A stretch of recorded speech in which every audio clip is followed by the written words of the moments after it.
Hello student, आज हम class 9 science की वर्कशीट 31 को डिस्कस करेंगे। हमारा फिजिक्स का चैप्टर चल रहा है गति और इसमें आज हम त्वरण को समझेंगे। तो आइए शुरू करते हैं। हम वेग में समय के साथ हो रहे बदलाव को कैसे ज्ञात कर सकते हैं।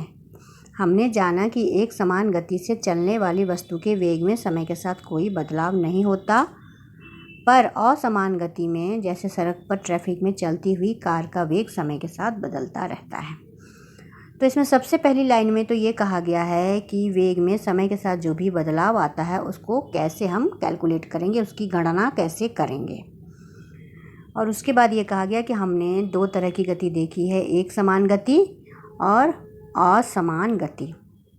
तो एक समान गति में क्या होता है, वेग में समय के साथ कोई भी बदलाव नहीं होता है, यानी एक समान गति में समान समय में समान दूरी तय की जाती है, इसलिए वहाँ पर वेग जो होता है वो कांस्टेंट रहता है ना, जीरो रहता है।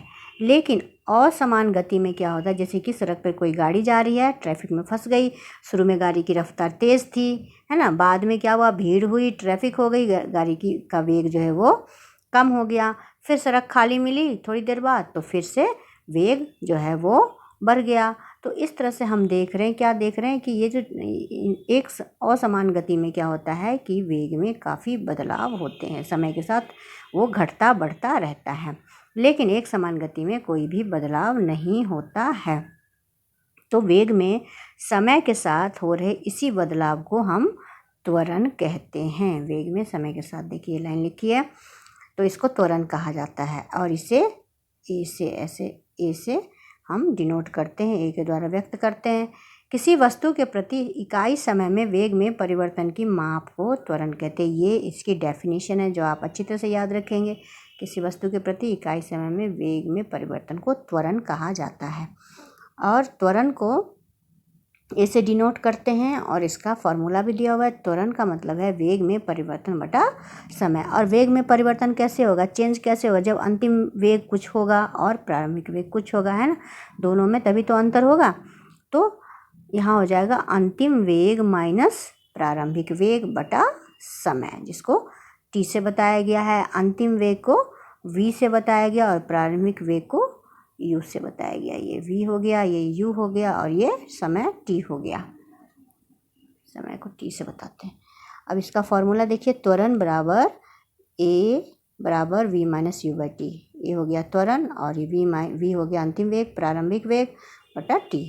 त्वरण का एसआई मात्रक मीटर प्रति सेकंड स्क्वायर होता है। देखिए यहाँ ये सारा ही बहुत ही इम्पॉर्टेंट है आपको इस चैप्टर में, इसलिए इसको अच्छी तरह से आप याद रखेंगे। ए बराबर v minus u by t, जहाँ पर वी जो है वो अंतिम वेग है, यू जो है वो प्रारंभिक वेग है और टी है समय।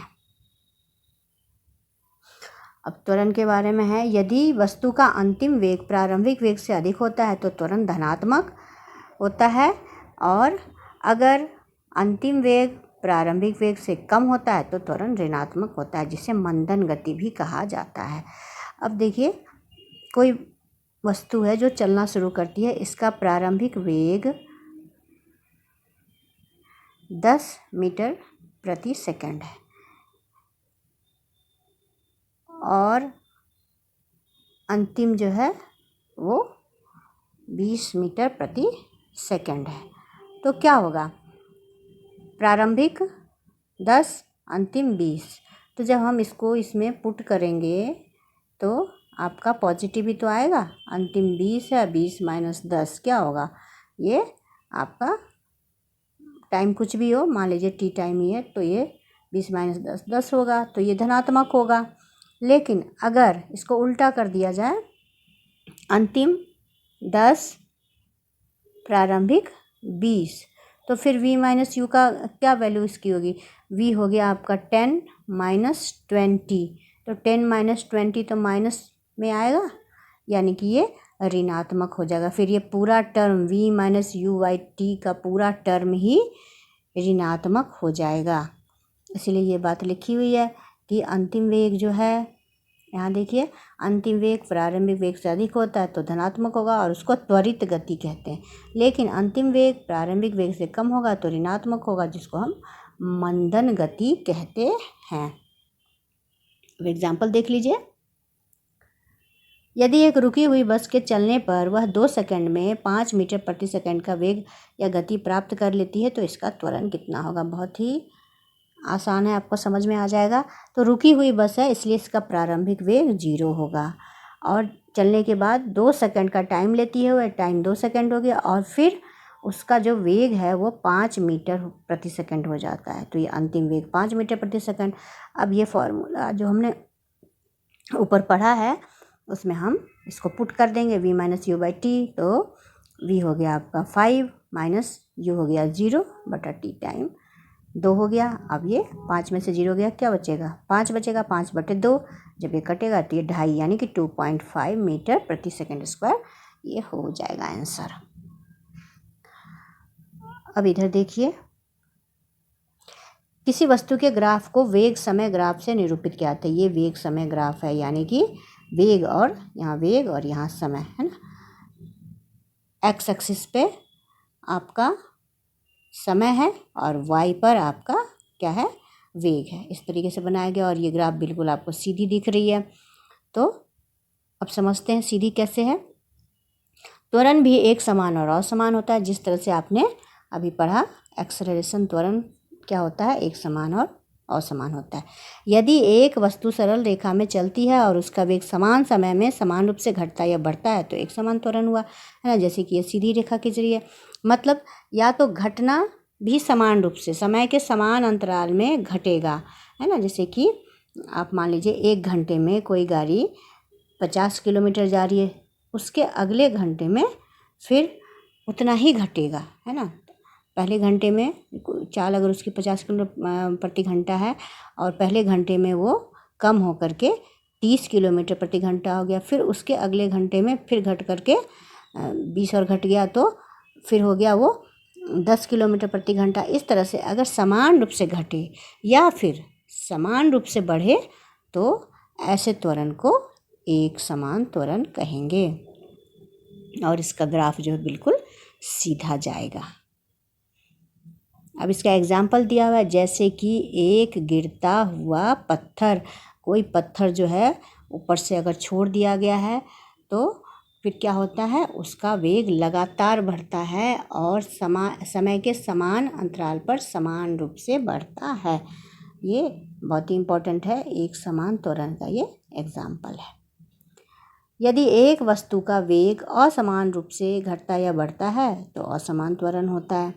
जैसे लंबी दूरी में कार की असमान गति, जैसे कि लंबी दूरी में कार, हमने अभी समझा ऊपर की कार जो चल रही है उसकी जो स्पीड थी, उसके बाद जो है सड़क पर भीड़ आ गई, स्पीड कम गई, फिर उसके बाद खाली सड़क मिली, फिर स्पीड बढ़ गई, नहीं कम ज़्यादा हो रहा है।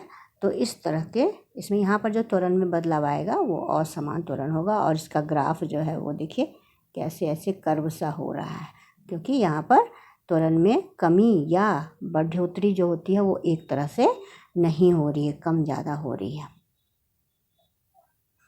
अब इसके प्रश्न उत्तर हम देखेंगे।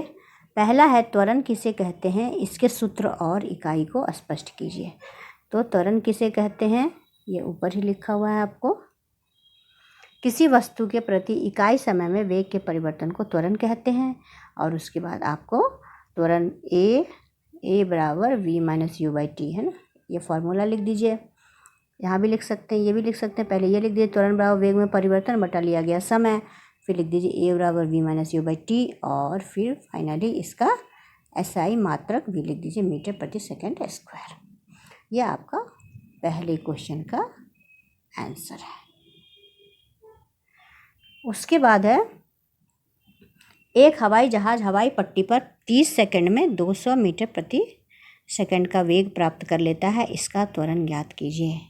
तो ये भी इसी तरीके से बनेगा, देखिए इसी सूत्र पर बनेगा, a बराबर v minus u by T.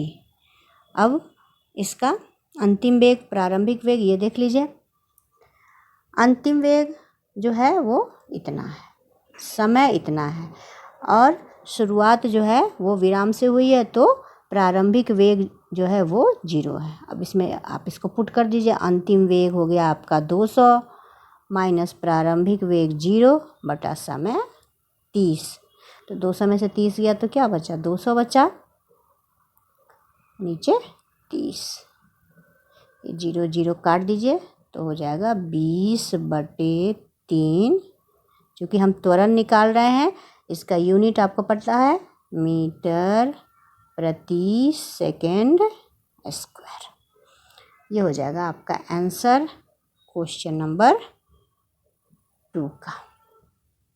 ठीक है, तीसरा आप देखते हैं, एक समान तथा असमान त्वरण को वेग समय ग्राफ द्वारा स्पष्ट करें। देखिए यहाँ बिल्कुल लिखा हुआ है आपके सामने ही, तो आप इसको इसी को लिखेंगे। ये दोनों ग्राफ आप बनाएंगे और आपको ये लिखना होगा, ये पूरा लिख देंगे और इसके एग्जाम्पल जो दिए हुए हैं, एग्जाम्पल भी आप साथ में ज़रूर लिखेंगे। ये आपका हो गया क्वेश्चन नंबर 3 का आंसर हो गया ये।